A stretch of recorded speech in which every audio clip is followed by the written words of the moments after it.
I'm, I'm Sally Weare, and today I'm talking with Rebecca Haseltine, an artist in San Francisco, about her life and times and her work. And we'll just have a conversation. So hope you enjoy listening in. So I know that you came originally, or at least your training, your first training was in the world of dance. What brought you to dance? Oh God, being in a body. I was dancing, I think, before I was walking. I had my mom made me these little tutu things that I just remember running around the house. and and my sister would just put on music. My older sister, who's almost a teenager when I was born, would put on music, and I would just dance until I had a side ache, and she would just sit there and watch me. so it was just like I was like this when I was a kid. So it wasn't like I decided something. And for me, I was also always drawing. So it wasn't quite that dance came first. Actually, I was always drawing and dancing and singing, and your parents, parents, it was all mixed up. yeah, and your parents encouraged it a lot, and because you were the baby of the family, I understand. Yes, yeah, and I think that's huge, actually, that I was encouraged and I was entertainment for everybody, and I was kind of available for that. So and I was encouraged because both my parents were creative, and so they just kept shoving art materials at me, and I got put into dance classes right away. So yeah. How did you make the transition to visual art, and how did that come about? Well, it was always woven, and so I was always drawing. And in college, I felt like I had to choose between art and dance. And I felt like the most important thing was to dance when I was young. So that prioritized dance over art, but I never stopped making art. And so when I was in college, I just created a special major that was dance and art and science and education, and just said, okay, this is it. This combination is my focus. And it kind of still is like that, the dance movement and art and science. Well, tell me how you do these visual pieces. How do you make them? Well, I'm wondering whether I should talk about what I'm doing now or how it started. Maybe start where you started. Yeah, I think so, because what happened was having chosen dance as kind of my priority because I was in my 20s. And then I was constantly getting injured. So in my 30s, it just felt like, I don't know if I can keep doing this. So with the inspiration from a teacher, I should credit Lynn Haxton, who got us drawing with both hands, drawing behind our backs, drawing with our eyes closed, where then suddenly there was no this or that about art and dance. Then it became really clear that movement could create art.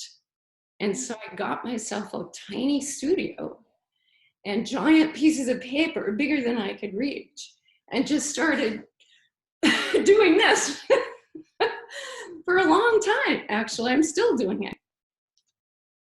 So that's how it started, was just moving and then seeing that I could record the movement on paper. And then years later, I found out there was something called action painting that had been a thing. It was a thing, but decades earlier. And I was sort of rediscovering that for myself. So where did the science come in? And did that come in? It was, for me, it was always in there because dance, I was studying physics and dance and art. And dance for me was living physics. Like every movement has physics in it because we're working with biomechanics, we're working with speed and acceleration and momentum, all these things, and weight. So that was there, and always that when I was doing these big gestural things, I started to understand that I was working with, in a way, I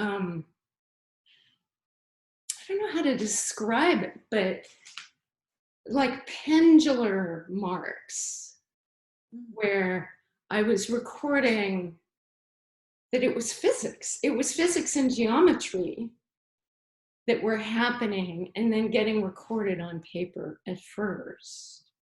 And then over time, as I started to study body-mind centering and really embodying physiology, then it was much more, the science part has become these deep studies in cellular biology and in human physiology.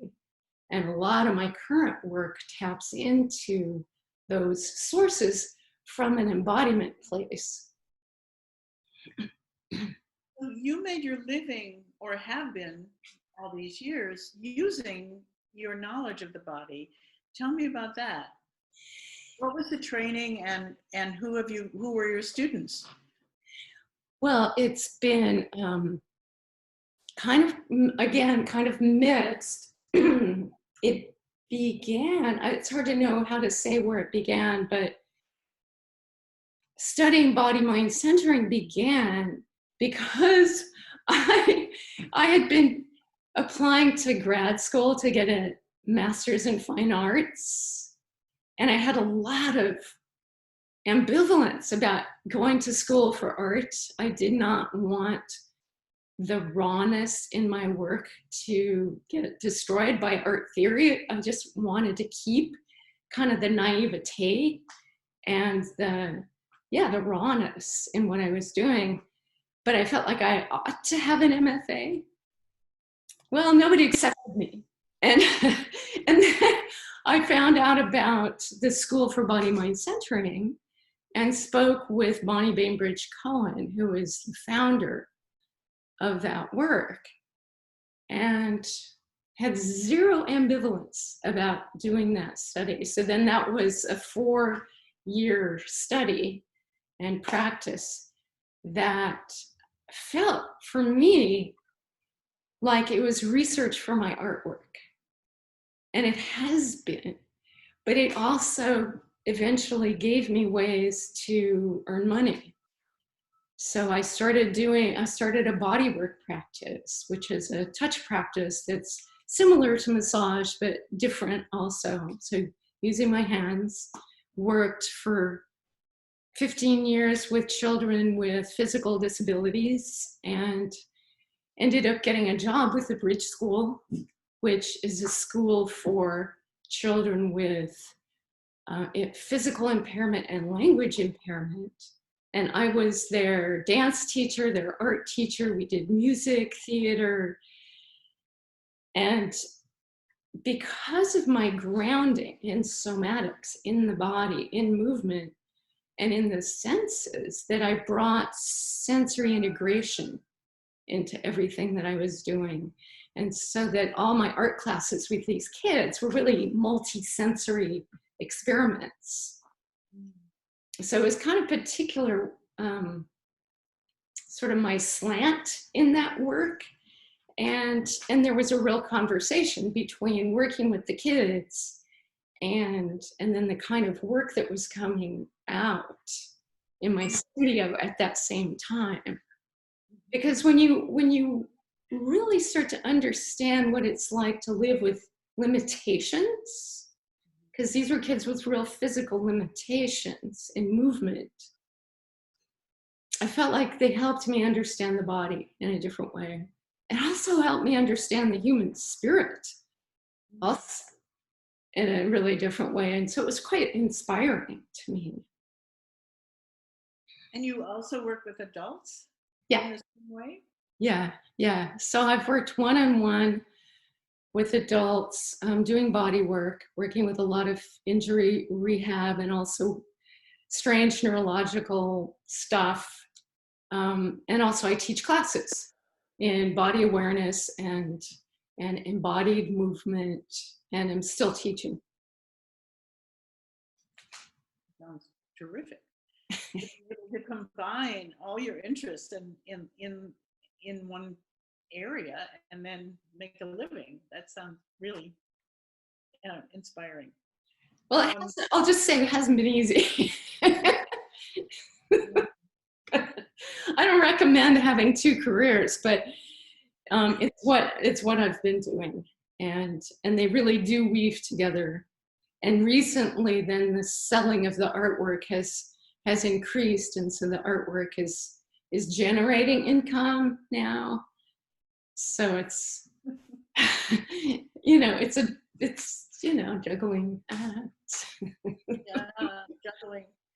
So talk a little bit more about the perceptual shift you want to see for the future. What does that mean? For all of us, for all of us, I really...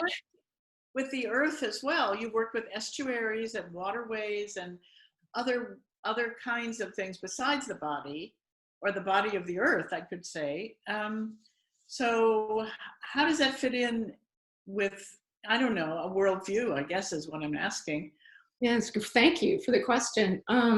Especially now, I just feel like especially now, a lot of us are holding a vision for the collective us. I mean, we always have, but it feels more widely shared in a way. Or maybe just that I'm more aware of what's shared. But for sure, for me, my love of nature, my love of being in nature, and my inspiration in my work is a combination of outer nature and inner nature, that to me it's one body. And the kind of perceptual shift I'm hoping to invite for people who are somehow experiencing my artwork is to invite that inner awareness of the body, and to understand that we are living nature, and that we can interact with our natural selves in a really caring and supporting way, and that can or it can start on the other direction. Some people are more oriented outwardly and some more inwardly, but that it can translate both ways, that we need to care for our natural environment. It's our health. The health of the environment is our health. And so we've been kind of destroying our bodies and destroying nature at the same time.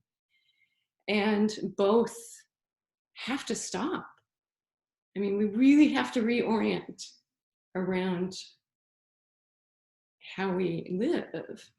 And certainly Native Indigenous peoples can offer us guidance in that, because they did that for centuries. Yeah. So I know that you mentioned kinetic work as well, visual kinetic work, sculpture, in fact.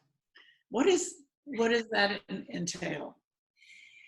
Well, yeah, it's probably, I'm not probably not done practicing that combining, so creating things that move, that combines movement and visual art. It's the limitations are my own limitations in being able to work with materials and get things to happen. Because it's, well, and you and I did that project together. We made a kinetic sculpture where it was kind of simple. It was great to work with you because we created something that worked.